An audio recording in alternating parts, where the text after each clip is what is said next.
Renungan pagi pulang ke rumah oleh Ellen G. White, 12 Agustus 2020. Mari kita berdoa. Bapa kami yang di sorga, Allah pencipta langit dan bumi, laut dan segala isinya, Allah yang kami sembah selalu hanya melalui satu jalan, anakmu yang tunggal, Yesus Kristus. Terpujilah Yesus, anak Allah yang maha tinggi, satu-satunya jalan dan kebenaran dan hidup bagi kami.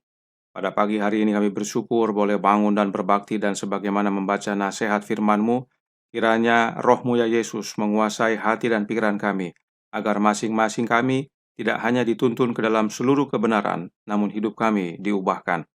Beserta kami sepanjang perbaktian ini, kehendak-Mu yang jadi. Ampunkan kami akan dosa dan salah, karena kami berdoa hanya melalui Yesus Kristus, anak Allah yang tunggal, yang adalah Tuhan dan Juru Selamat kami. Amin. Renungan hari ini berjudul Sifat Mengorbankan Diri di Jemaat. Ayat inti terdapat di dalam 1 Yohanes 4 ayat 12. Jika kita saling mengasihi, Allah tetap di dalam kita dan kasih-Nya sempurna di dalam kita. Pertanyaan ahli Taurat kepada Yesus ialah, apakah yang harus kuperbuat? Dan Yesus yang mengakui kasih kepada Allah dan manusia sebagai inti kebenaran telah mengatakan, perbuatlah demikian, maka engkau akan hidup. Orang Samaria telah menaati perintah dari hati yang ramah dan penuh kasih sayang, dan dalam hal ini telah membuktikan dirinya seorang penurut hukum.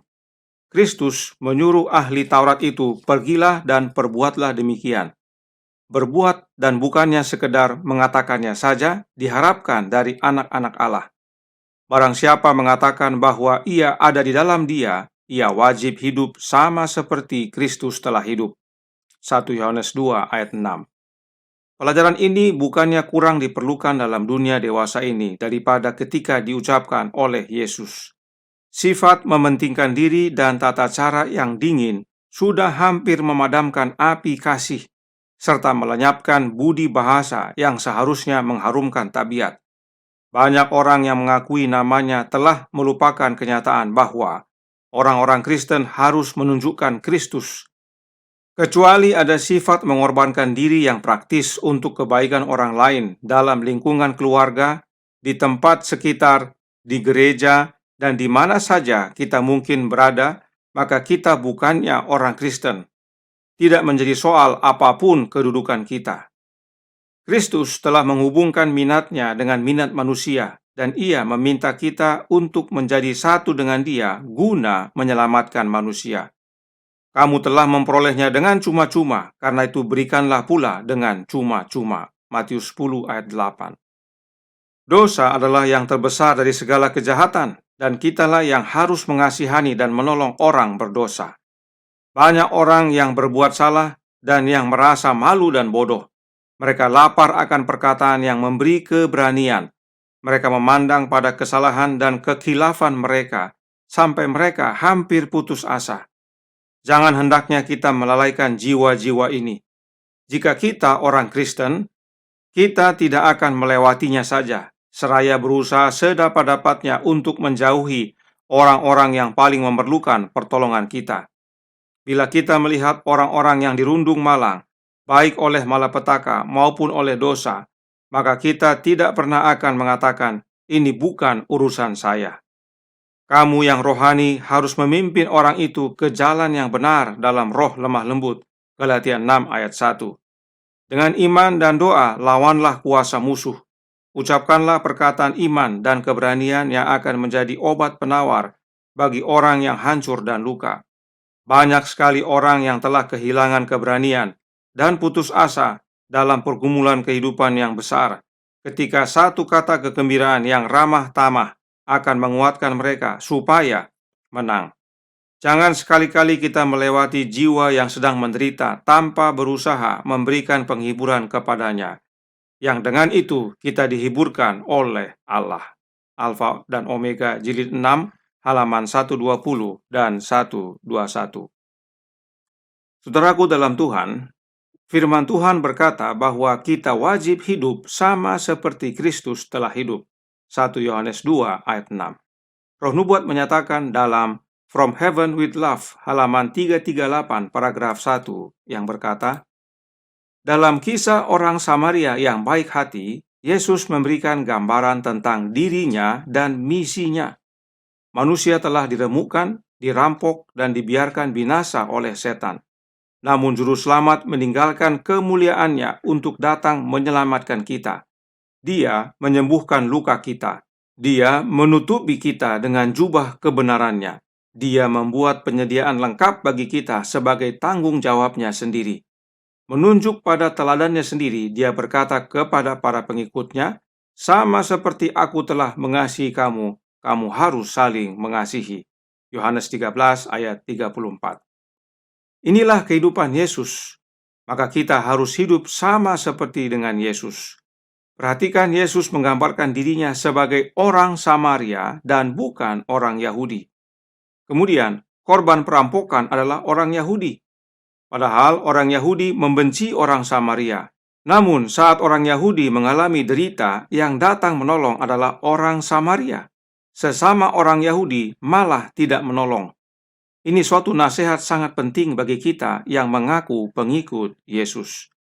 Roh Nubuat melanjutkan dalam Kerinduan Segala Zaman, buku kedua, halaman 114, paragraf 1, yang menyatakan, dalam cerita tentang orang Samaria yang murah hatinya, Kristus melukiskan sifat agama yang benar. Ia menunjukkan bahwa agama yang benar itu bukannya bergantung pada peraturan, kepercayaan, atau upacara agama, melainkan dalam melakukan perbuatan kasih, membawa keuntungan terbesar kepada orang lain dan kebaikan sejati. Inilah masalahnya dengan orang Yahudi yang melihat sesamanya sedang sekarat. Imam dan orang Lewi selaku pemimpin agama gantinya melakukan perbuatan kasih, malah melewatinya. Selanjutnya dalam manuskrip 167 tahun 1898 paragraf 9, Nyonya White melukiskan, orang yang dirampok adalah seorang Yahudi, orang yang dalam segala hal seharusnya membangkitkan simpati dan rasa hormat dari bangsanya sendiri. Imam dan orang Lewi yang mengakui hukum Allah sebagai pedoman mereka seharusnya menjadi orang pertama yang melayani dengan belas kasih yang lembut kepada saudara mereka yang menderita. Tapi mereka melewatinya dari seberang jalan. Kita jangan melihat kepada orang lain, karena kitalah imam dan orang Lewi tersebut. Alkitab berkata dalam 1 Petrus 2 ayat 9, tetapi kamulah bangsa yang terpilih, imamat yang rajani, bangsa yang kudus, umat kepunyaan Allah sendiri, supaya kamu memberitakan perbuatan-perbuatan yang besar dari Dia, yang telah memanggil kamu keluar dari kegelapan kepada terangnya yang ajaib. Imam dan orang Lewi itu adalah kita, dan kita tidak menolong sesama kita, bahkan sesama bangsa kita sendiri, atau sesama umat percaya. Itu sebabnya Roh Nubuat menasihatkan kepada kita dalam Membina Kehidupan Abadi, halaman 292, paragraf pertama. Pertanyaan ini dijawab Kristus dalam perumpamaan mengenai orang Samaria yang baik hati. Ia menunjukkan bahwa sesama manusia tidak berarti hanya orang yang satu agama dengan kita. Ia tidak memandang kebangsaan, warna, atau perbedaan tingkat. Sesama manusia adalah setiap orang yang memerlukan pertolongan kita. Sesama manusia adalah setiap jiwa yang dilukai dan cedera oleh musuh. Sesama manusia adalah setiap orang yang menjadi milik Allah.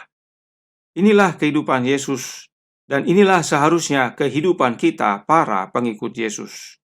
Perhatikan, Nyonya White menuliskan dalam manuskrip Releases volume 18, halaman 114, paragraf 3.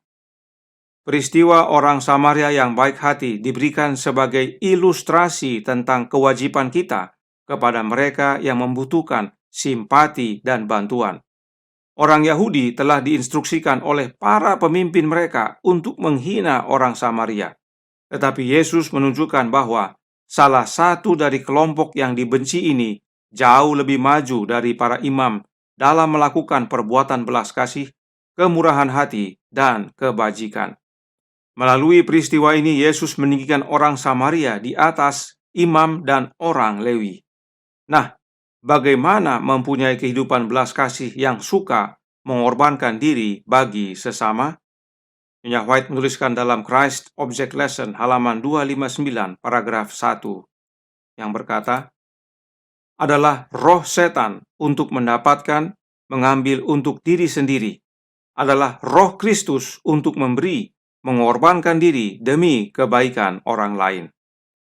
Ingat, Nyonya White menyatakan bahwa hanya ada dua roh di dalam dunia ini, roh Kristus dan roh antikristus. Apakah roh antikristus sama dengan roh setan? Sudah tentu. Renungan hari ini menyatakan bahwa jika kita tidak mempunyai sifat mengorbankan diri demi orang lain, maka kita bukan orang Kristen. Dan jika mau mempunyai roh mengorbankan diri demi kebaikan orang lain, kita harus memiliki roh Kristus. Sebab di luar Yesus kita tidak dapat berbuat apa-apa. Apa pilihan saudara? Jangan mau roh yang lain atau oknum lain. Pilih Yesus dan terima rohnya, roh Kristus. Tuhan memberkati, saya bawa dalam nama Yesus. Amin. Mari kita berdoa. Bapa kami yang di sorga, Allah pencipta langit dan bumi, Allah yang maha besar, satu-satunya Allah yang benar, yang kami sembah selalu melalui anak-Mu yang tunggal, Yesus Kristus. Terima kasih atas nasihat yang begitu baik pagi hari ini. Kami sebagai umat yang mengaku pengikut Kristus harus hidup sebagaimana Yesus.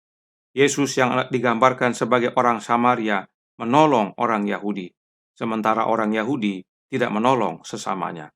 Tolong kami ya Bapa, kiranya roh anak-Mu hadir dalam hati kami, menguasai kami sepanjang hari ini, hidup selaras dengan kehendak-Mu.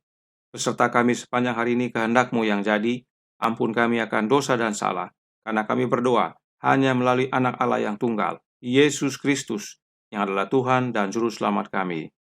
Amin.